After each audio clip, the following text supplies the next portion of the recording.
Brian Ritchie, the Violent Femmes, welcome to Brisbane and welcome to Australia. You're getting to know the place very well now. Yeah, well, it's getting to know me too.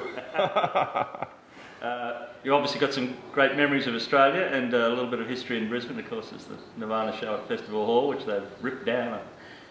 Everybody talks about that show. If I believed everybody who said they were there, Brisbane would have a population of about 12 million people. I certainly wasn't there. But you've been coming to Australia for a long time and you have a good connection with, you've known some of the Midnight Oil guys, obviously, and other people.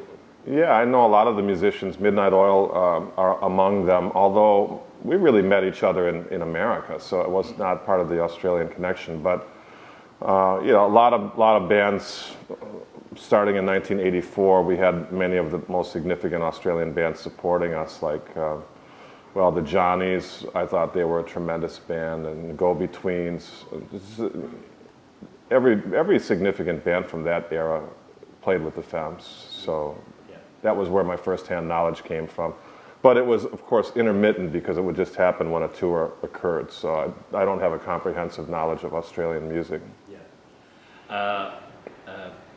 So you've come to Australia, and I know you're running an arts festival, which is, have you tried your hand at that kind of thing before, or how did the opportunity come about? No, starting at the top, actually. It's called Monofoma, Museum of Old and New Art, Festival of Music and Art. Museum of Old and New Art is opening in January of 2011, and it's going to be the largest private museum in the Southern Hemisphere. It's about the same size as Gallery of Modern Art here in Brisbane, to give you an idea of the, magnitude of this project. It's about a $100 million building, and the collection is of similar value. So it's really incredible. And they asked me 2 years ago to start running a music festival for them while they're building the museum, because it's still under construction, to just kind of introduce the public to the museum. It's like a promotional tool. So this gives me carte blanche to program, a lot of really creative work and interesting artists that without commercial considerations. And we give the festival away to the public for free, so it's a way of drawing people in and say, hey, listen to this music. You may have never heard of this musician or this even this style of music before, but if you come here and check it out, you may enjoy it. And we found that the Tasmanian public and also the visitors who are there as tourists, they really have welcomed the festival. Well, we've seen the same sort of thing at the Gallery of Modern Art here. It's led to a creative flowering around it. These spaces draw creative people. Yeah, I think that's the new paradigm. It's actually a good thing if you think about it. It builds like a sense of community, whereas like in my generation, like punk generation, we thought of ourselves as really outsiders and underground. And of course there's a strong appeal to that, and there will always be that.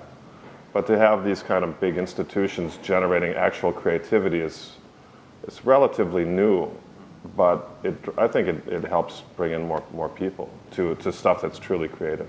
I think we should say this is in Hobart, of course, isn't it? Yeah. Well, we've all seen a lot of changes in music in 30 years, but I guess when you're out watching bands, nothing changes. You've got to grab people's attention. The Violent Femmes knew how to do it. I think you did it busking, didn't you? Didn't you? It was one big break. That never changes for bands. Despite all the other changes, you've got to. Well, this conference is basically rock or pop music related conference, and that is a limited art form. There are just like a handful of chords we all use, a certain melodic range that we all use. So it's what else is interesting? The way people dress, what they're singing about, if they have an interesting persona themselves that they can convey in a really convincing manner. So when you actually hear something that's catchy, it's like, whoa, why didn't I think of that? It's very simple building blocks, but yeah, when you hear something that's really interesting, and when you hear something that's contrived or derivative as well. You came in that post-punk time, was tremendously inspirational for all of us, and that DIY aesthetic. I'm not sure what that means anymore. People talk about it a lot, but probably what they mean is get out there and do it, and that's never changed. Well, in the punk era, it was very